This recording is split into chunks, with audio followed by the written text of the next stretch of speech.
Hello everyone, my name is Pixlriffs and welcome back to the Minecraft Survival Guide. I hope you guys are having a good day. Today we're standing here in front of what I'm happy to say is a finished exterior of the castle at Founder's Forge. Or at least it's finished in terms of the overall construction. I'm still not quite done detailing some of the minor walls here and there. There are just a few things that are looking a little bit bare in terms of the stone, but the structures are up.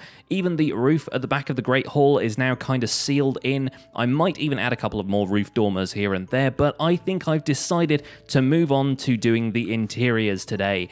I managed to put in a little bit more work to just get the remainder of the structure over here done. All of those towers that were missing roofs now have them, including these two towers on either side of the back gate. We have this large section of the residential wing here, all complete. These tall, towering structures nestled up against the side of the mountain here. The big tower over there is done. All of the little towers around the back here are done. I'm so happy with this place. It's come together really well. And now if I swoop over here with my elytra, I'm pretty sure I've still got some good durability on my elytra, so that should be okay. And look at the way this thing sits in between these two mountains, which I know, yes, people have been telling me all along is not a very defensible position. I don't care, guys. It's just fun. It just looks really nice having something this big sat here, and this big, this thematic, this fantasy castle that we have sat over here. It just looks really great to me, and I'm super happy with it. So instead of just flying around here constantly trying to show you all of the bits, I think what we're going to do is cut to another quick cinematic segment where I'm going to showcase the build so far, and then we're going to get inside here and we're going to start working on the interiors.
Welcome back, folks. I hope you enjoyed that as much as I did, because it's really cool seeing this whole place as like a coherent unit for once. Now, I'm actually going to go and grab a few more supplies and bring this shulker box of wooden stuff in with us, because we have a lot of wooden interior stuff to do. Specifically, I want to lay down some decent floors inside of here, and most of them are going to be wooden floors. There's going to be planks and stuff strewn around. I do want to make some of the soldiery type of areas, like if we have a mess hall and a barracks over here, here, I kind of want those to be floored with stuff like sawdust and maybe some sandy colored planks, some oak and birch perhaps. So I'm going to grab a little bit of sand and maybe some sandstone as well. We'll see how all of that goes, but we definitely need some spruce and we need some dark oak. So I'm going to quickly hop over to the storage facility and get myself some of that. Okay, so let's start on this side of the castle. I think I'm probably going to leave the Great Hall for tomorrow's video, and instead we're going to systematically work our way through the grounds of the castle here, visiting each of these rooms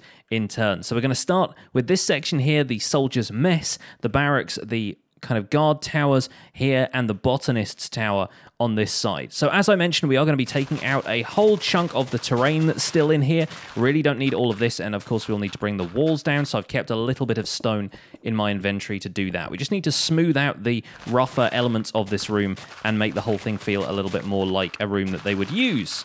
So now with all of that terrain cleaned out, I've extended those 2 spruce logs that were sticking out there down to the floor here, added in a third one for the sake of sort of symmetry and a pattern emerging here, and I think what we'll probably do is put another log here in the middle of the room, sort of to divide this area up. Now this wall here actually knocked through into the smaller building attached to the side, and what I think we'll do is make that the kitchen, because it makes sense that if this is where the soldiers are going to be eating, there has to be an area for food prep nearby. So I think what we'll do is have a little kitchen in here, and this might be a soup kitchen like we discussed before. There might be bowls of mushroom and rabbit stew to serve up. We might even have chicken on the menu if these guys continue to hang around. But we'll want to keep this area feeling a little bit separate, maybe have some kind of stove here in the corner where they could cook some stuff, have a fire underneath there and a chimney leading from the outside of the building, which is why, even though I said the exterior is basically done, we can still find little ways to modify it here and there based on the additions that we make in the interior. Now, there could probably be a couple of windows in here, unless there are logs out there preventing us from sticking stuff to the walls. I think the same is probably going to be true over here, because I've done that fairly evenly, so we lucked out, and I placed that window basically where it needed to be. I think maybe we could add one more to that, make it a little bit of a taller window. Maybe even add one on the side here as well if there is room for it, but looks like that's where a wall connects. So perhaps just a 1 block high window up there to let in a little bit of light from higher up. So the floor around here is probably going to be a mixture of cracked stone brick, and cobblestone. I don't have any of the cracked stuff on me right now, so we'll have to come back in with that a little bit later, but this is where we're going to be laying in a couple of little fire pits, and we'll have some cauldrons over on this side, potentially a couple of furnaces around here for the more practical effects, and maybe we'll put a kind of serving counter over here so that the soldiers would line up to receive their rations over the counter here, and it would be directly from the kitchen on that side. Maybe a little storage cupboard over here if we can just throw in a spruce door like so. There we go. Nice little store cupboard. Maybe even put a quick dark oak slab over the top of there for the moment, and we need to bring that down on top of there, so maybe that'll be a full dark oak block. Then we can start to do a little bit of something with the floor here, partitioning this area off so that this area can have its own separate floor to the main area, which is going to be where a lot of the sawdust style floor is going to be. We're going to have a bit of sand and sandstone and stuff in here, and that makes a lot of sense for an eating area, because then anything that gets, you know, spilled on the floor can just be sopped up by the sawdust, and we don't need to worry about it. Certainly saves on the cleaning bill anyway, so let's put a little bit of mixture of sand and sandstone, maybe the occasional birch plank in here where it is well trodden. And here's another trick you can do. If we grab ourselves a crafting table, of which I have a couple in here, we can turn those into sandstone stairs. And I think this is still the case. Yeah, there you go. The underside of a sandstone stair has a different texture in these textures. I don't know if they're quite the same in the new textures, in the new default. I think that might have changed a little bit, but for now it's a texture that we can use. We can kind of turn it upside down to get that cracked sandstone that appears on the side of sandstone blocks, but not on the top. So it's actually quite neat to incorporate textures like that into a build like this. There we go. So with the floor all swapped out, it looks kind of patchworky and messy, and I think that's going to be ideal for this area. So let's take a quick look at what we've got in terms of seating, because if you consider the amount of soldiers that you need to pack in here and the way that soldiers would typically be treated, you're not going to have like individual cafe style chairs and tables. You're going to be having long tables with long sort of bench seats that the soldiers could sit at. We're probably going to make one here that will come out a little bit out from the wall like that. And we want to be able to cram as many people in here as possible in theory, but when you put bench seats up against like a low slab table like that, if you're just going to put a row of slabs, you can barely tell that there's a gap underneath there and that it's meant to be a table. So typically, even though it's going to use up a little bit more space, I think it's going to be a good idea to have these sat either side like that. Either that or you create the table a slab higher, but then it always just looks a little bit too high in proportion to the player. It doesn't really seem like the kind of thing that you could actually eat off of. I suppose the alternative is to put 2 block long bench seats like that, or just space them out enough that you can see there is meant to be a space underneath there, but I still like having long seats and just spacing them a little bit further out from the table. This little table over here is going to work out okay, just because you can see the ends there and the seats aren't too long. There's one bench kind of style seat at the back, which you wouldn't see if you're just touring this room, so I think that one should be okay. But I think the last table in here, another long table, is probably going to have to be much the same as this one. Actually, spacing that one out the same way as this one means that we'd have to put slabs all the way down there, and then it stops looking like a bench seat. So maybe we'll just go with some smaller little seats on either side like that. Yeah, we can probably get away with having the seats laid out that way. Now for the section leading to the kitchen, this is where we take advantage of the fact that stone slabs have a much lighter texture than regular stone bricks. So I think we're going to use these quite liberally over here to make it look like the floor is a little bit more organized, a little bit more uniform, and has been cut out specially. Stone slabs also give quite a sanitary feel to any kind of food prep area, so it's nice to have something that looks a little bit clean like that. And we could always mix in a few other things here and there. Like I said, we're going to add a little bit of extra detail to this room, and that's going to include some flower pots on the tables here as mugs, like so. We can add item frames flat on top of these slabs that can act as like dinner plates. We could even throw in a couple of the the cooked chicken here and there, seeing as I've got that on me. Rotate a couple of those so they look like they're on opposite sides of the table. Maybe it could help the military feel to have a couple of armor stands up in here. Maybe add suits of armor to those when I can be bothered to bring it over, but of course armor takes up a ton of space in my inventory. In the meantime, how about popping in a couple of cauldrons over here, like there and there, for example, and filling those with water buckets. Now, folks on Bedrock Edition will have the opportunity to add potions into these, which can change the color of the water, which I think is a fantastic detail that should be in the Java edition as well, because it's really nice to be able to change the color of the water in here from something that isn't just clear blue. Of course, we can probably fit a cauldron in here as well, and I think we'll just grab a flint and steel and light some fires underneath those. Remember, fire tick in this world is turned off, so I don't need to worry about it catching fire to anything else, and I don't have to use netherrack. I can light pretty much any block I want, and it will stay burning forever. I think it makes sense to add a few more wooden pillars in this room to help support the ceiling, especially if we've got them used elsewhere in the room. Maybe we could put one up this corner as well. One along the back wall here would be kind of nice. And then extending these wooden beams outwards across the line there between the roof and the wall can kind of help make it look like this place is a little bit better structured. I mean, right now the wall just blends seamlessly into the roof.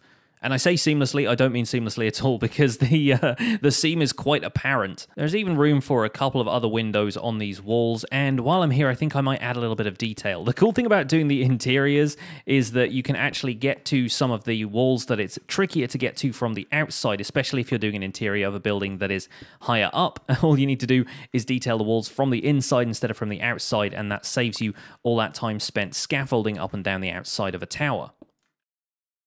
And there we go. After a few tweaks, I think I've got this place looking quite nice. I mean, it's basic, but it's meant to be basic. The idea is that it's rustic, it's a castle interior, it's not exactly meant to be super modern looking or anything. I think we've got a pretty decent outline of a soldier's mess here. And you know what? We could always wait until 1.14 comes around, which at the time of this recording, this has been recorded on Wednesday, it's just come into the basically what's going to be the last pre-release, or so they say. So chances are we'll be updating to 1.14 relatively soon. We can add in some barrels and other kind of workstations that might be suitable for this area. We could probably even add a brewing stand or something out the back here if we wanted to brew up some potions for the lads, some potions of strength or something like that. And like I said, we can always add in some bowls of soup here and there in the item frames as well. But it's probably time to move on, and I think we'll probably take care of this creeper hiding in the tree before we do anything else. But while it's unlikely that we're actually going to use this room for anything, it does look really cool just having something in there as we walk past the door now. Instead of just having a room full of grass blocks, we've actually got something to work with. So speaking of grass blocks, let's move on to the Botanist's Tower. And the botanist is going to be studying all forms of plant life and stuff like that. So we're probably going to bring in a few flower pots and a few like leaf blocks and grass blocks and things like that to try and, give the impression that whoever's living in this tower is studying plant life in all its many forms. So we're going to have to start off by making some sort of staircase or ladder that's going to get people up to the upper floors of this tower. And we've got a window up there already, so there's plenty of room that they can see out. But to start with, we may as well put a ladder up here and establish exactly where the floors of this tower are going to be. Let's hop up onto the top of this ladder here. The cool thing about ladders as opposed to vines when you climb them is that you can actually stand on top of the ladder, whereas a vine you basically have to hold shift or just fall back down again. I think what we're going to do is have this ladder come up the corner of the tower here, so there is a little bit more space there, and the ladder could always continue further up as well, because I really want the kind of chief area of the Botanist's Tower to be right here, right next to the window. So let's make a couple more ladders up the side. Oh, of course, it's the problem with wearing elytra on these things. And of course, having this floor here means that we actually separate off the stone section of it from the bone wall at the top here. And all we need to do is add a little raised section of the floor here where the botanist could step up onto here and look out the window.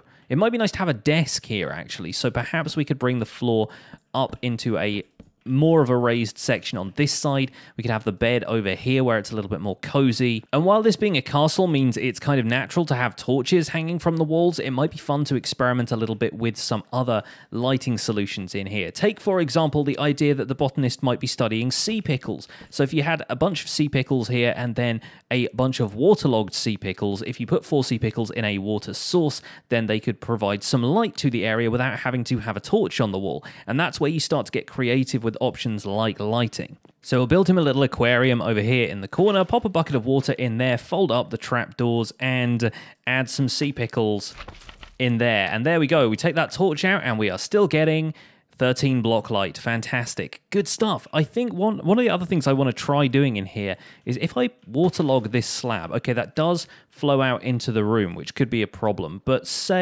let's say we put something else in the way of that, and I'm sliding towards the ladder here. Let's put in a spruce trapdoor there, like so, to block the water off. Now, if we add in some coral on top of that. Oh, we can't do that because the trapdoor is there. Okay, move that 1 block along then, and put the coral on top of there. And because this is a waterlogged slab, technically speaking, it is a water block that the coral will recognize as something that can keep it alive. And so the Botanist's Tower, if you include nifty little water features like this, can actually have some coral growing in plain dry air. I like that a lot. I think we can probably work that into a few more details around here, just so that we can have an excuse to use coral in a creative way and also add a little bit more life to this place. And so as night falls, I've just about finished the Botanist's Tower, I think. I could probably add a little bit more detail to the ceiling here and there, but I like the idea that on the ground floor here, the botanist is growing stuff like pumpkins and melons, maybe as an experiment, maybe just because they know that's the best growing conditions for them. And we need a water source in the corner to hydrate the farmland here, but I've added in some seagrass and grown some moss via those mossy stone brick up the wall, and that actually mirrors where the moss is on the outside of the tower, coincidentally, so that's actually quite a neat little detail. Coming up the ladder here, we have the main lab, where of course the botanist is going to be studying their craft. They've got all of these herbs and I guess like saplings and various bits. They've got some carrots growing, they've got some kelp on the wall, some bookshelves, because studying from books is obviously going to be very important to these academic types who are using the castle. And then these chests here could just be for basic storage. Plenty of room to see outside, but then on the top here is where their private chambers are. They've got a nice green bedspread because of course they do. We've got some coral, some sea pickles, growing sea pickles in there providing the light. We could probably stick something like, I don't know, a piece of kelp in an item frame here. I liked the idea of these iron bars being put here to sort of grow the leaves on almost like a trellis, and the idea that they've just let this go overgrown because they like the look of it. And then up here we have a nice little chair and desk setup made with an extended piston thanks to the lever down there, and a trapdoor just just placed on the back of that, just kind of built up so that it can be placed against the air block above this piston so that they can just hop into the chair, look out the window, and scribble some notes down as they work. So here is a nice little example of how you can turn one of these castle towers into what is actually quite a neat little interior and not necessarily something as simple or as straightforward as the soldier's mess that we built just a minute ago. But obviously applying this amount of detail does take quite a lot of time, and my inventory keeps getting full up with the most random stuff that is only really applicable to one scenario at a time. So I'm going to spend a little bit of time off camera doing a few more of these interiors. I'll come back at the end of the episode to round up what I've done. Probably going to just continue around the outside here, moving on with the barracks and the soldiers kind of area over here. And I'll see how much I can get done, and we'll come back to wrap the episode up.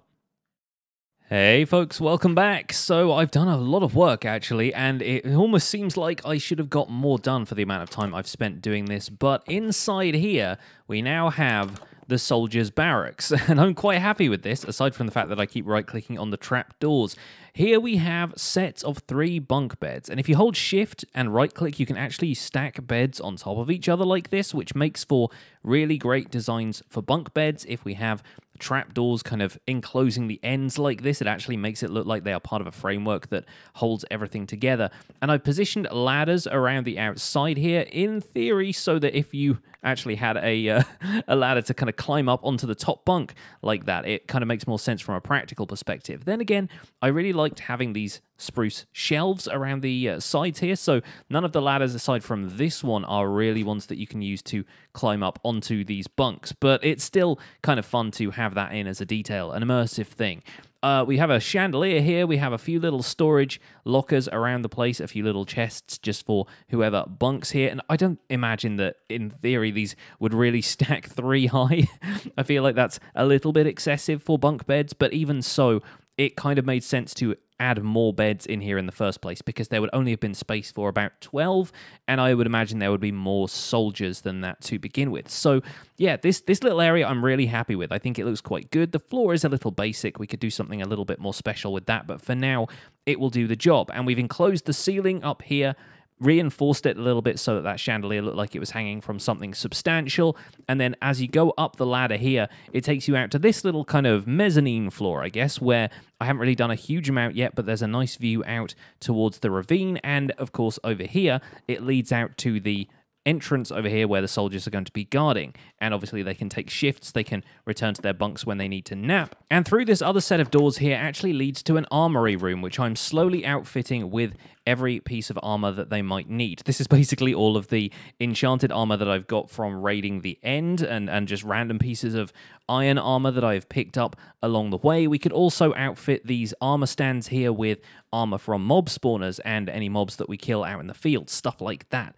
I have tried putting shields on these. It used to be the case that you could dispense a shield using a dispenser. You could actually attach it to an armor stand even if it didn't have arms, but unfortunately that is no longer the case, and armor stands in Java Edition don't naturally spawn with arms. I believe in Bedrock Edition they do, and there's even the option to right-click on them to cycle through a series of poses the armor stands can have, whereas in Java that all has to be done with commands or the use of a data pack that allows you to adjust the armor stands using a book, and there are some great things you can do with that, but I've decided not to go too heavily into that aspect of it here in my Minecraft world, because that's the kind of thing that you can just do all day. Like, I could spend hours just adjusting one armor stand so it looked perfect, and there are a bunch of other effects that you can achieve using armor stands. You can make them invisible. Like, there are a lot of commands that actually allow you to do a huge amount with armor stands and make things incredibly detailed using items that they hold and stuff like that.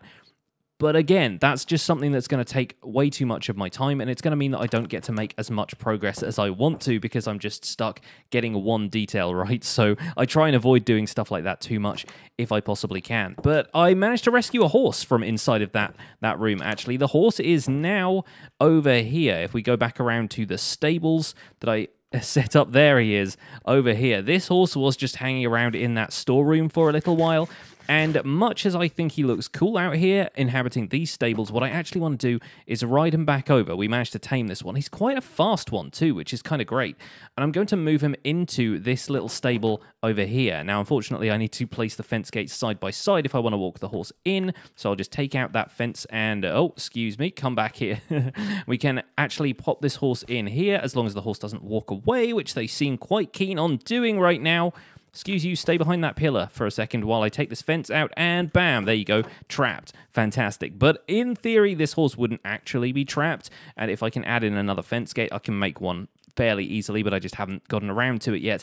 This could be one of the soldiers' horses. I like the idea of them having a horse with, like, gold uniform, I suppose, and I don't think I've put anything in there that's going to allow them to just walk out over the fence. So I figured this private paddock back here would be a good thing to have next to the barracks if the cavalry needed to ride out of here, because as you saw on the way through here, it's actually quite easy to get around the castle on horses. There isn't anything that's overhanging too low that your head's going to get caught on. You can ride right out of the main gate and into the action. Not that there's going to be a huge amount of action to ride into, but you know, it's all part of the fiction of the world and everything. One last thing to touch on before I wrap up this episode, because that is genuinely as far as I've got today. The interior stuff does take a little while, which is perhaps why a lot of people don't like doing interiors. It is a time-consuming process. But this spiral staircase that I mentioned in the previous episode I was going to switch around, I've actually had a number of counter-arguments since then, based on like the direction of the staircase and how attackers wouldn't be able to attack around a central column. They would be banging their swords on the right-hand wall if there was like a central column coming up the stairs. So a lot of people seem to think that, you know, generally speaking, in medieval castles, you might still see staircases in this kind of direction. And maybe, like, for the practical perspective of things, then in this case, we don't have a central column to the staircase, therefore attackers wouldn't be concerned by that at all.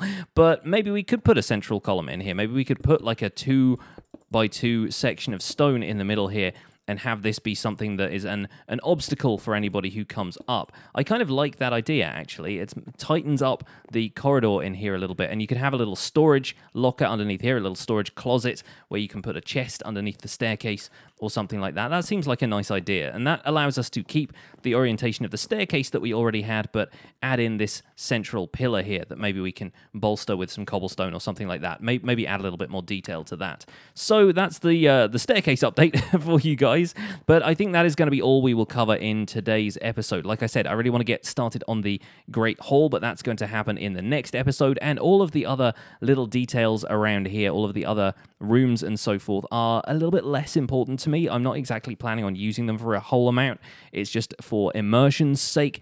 And I think we can cover those on live streams and in other videos. We'll just pop into the castle here and there to show you a couple of quick updates. But I want to basically declare this castle project finished so that we can move back on with the technical projects and other stuff that I have planned. So the Great Hall will be tomorrow, and then I'm going to take a poll in that video and we're actually going to name the castle. So if you haven't got your name suggestions in on any of these recent videos, then feel free to submit them on this video. I'm going to round up my favorite 3 and we're going to take a poll in tomorrow's video, and then the results over the weekend will decide what this castle is going to be called. So I hope you guys have enjoyed this look at some castle interiors today. Thank you so much for watching the Minecraft Survival Guide. My name has been Pixlriffs.